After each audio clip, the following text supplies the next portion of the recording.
Welcome back to Community Conversations.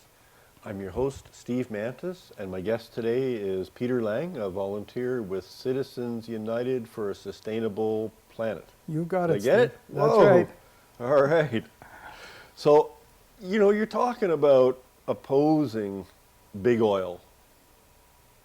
And we know you're kind of opposing, the Harper government here, because they're really promoting that this is our future in Canada.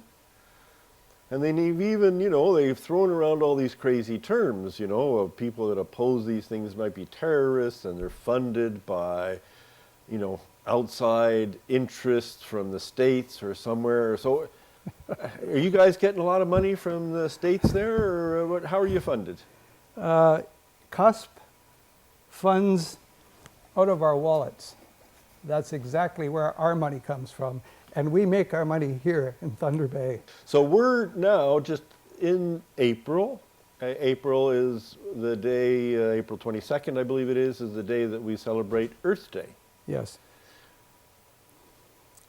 Is Cusp been involved in any activities around Earth Day? What's going on there?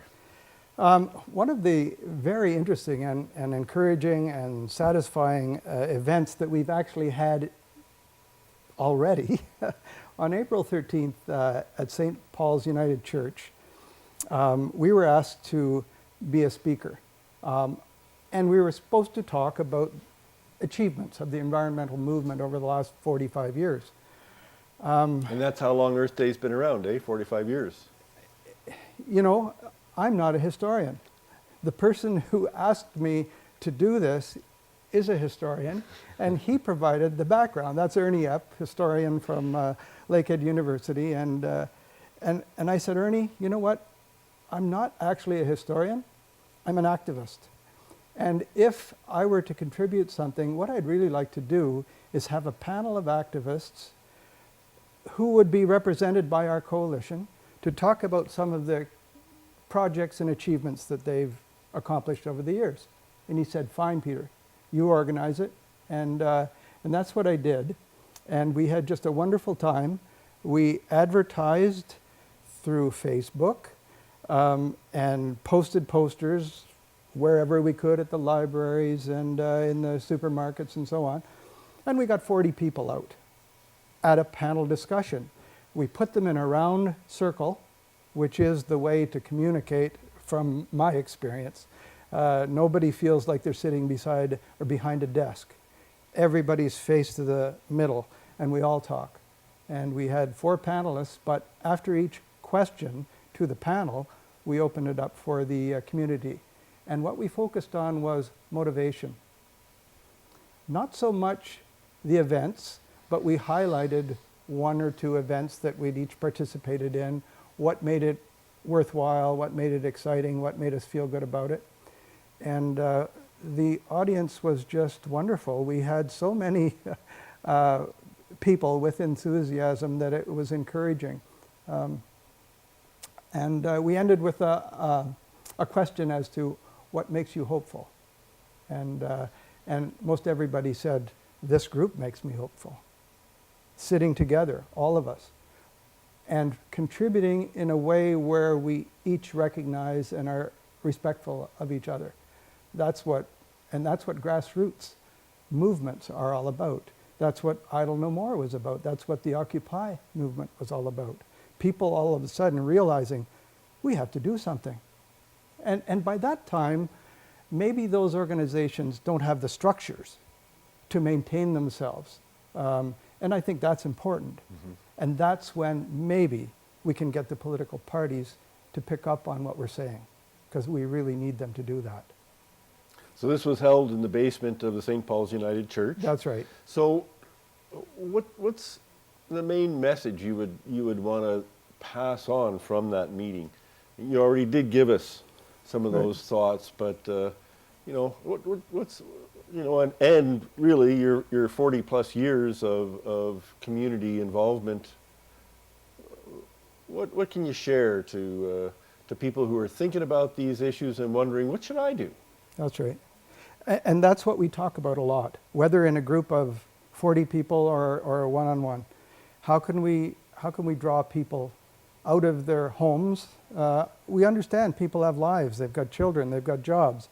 But really, if you look at the situation, if we keep melting the polar ice caps, and if the carbon in the ground begins to, do you know, I don't know if I can express this properly, but methane in the peat bogs is a huge store of carbon.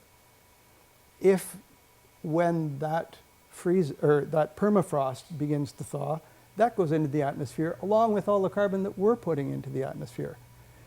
There must be a tipping point. And when will these events come so close together that the mass of people will realize? And how much does it take for any individual to realize, whoa, we better do something soon?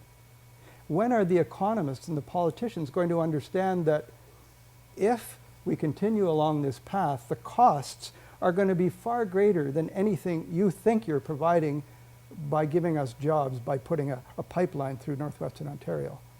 So I think there's a tipping point for each individual where they say, oh boy, I'm going to have kids, I have kids, I want grandkids, I love this community, we have to do something. And so if they can funnel into, get to know some of us in the coalition, people are drawn to Council of Canadians because it's a national, broadly based organization. There's all kinds of tasks there that you can find a place, a niche. All you have to do is say, I think I could do this. Do you have room for somebody like me? What could I do? And so how can people get in touch with your organization, with Cusp? Cusp has a website, sustainableplanet.ca. Okay. We also have a Facebook page, Cusp. CUSP. That's right, yeah.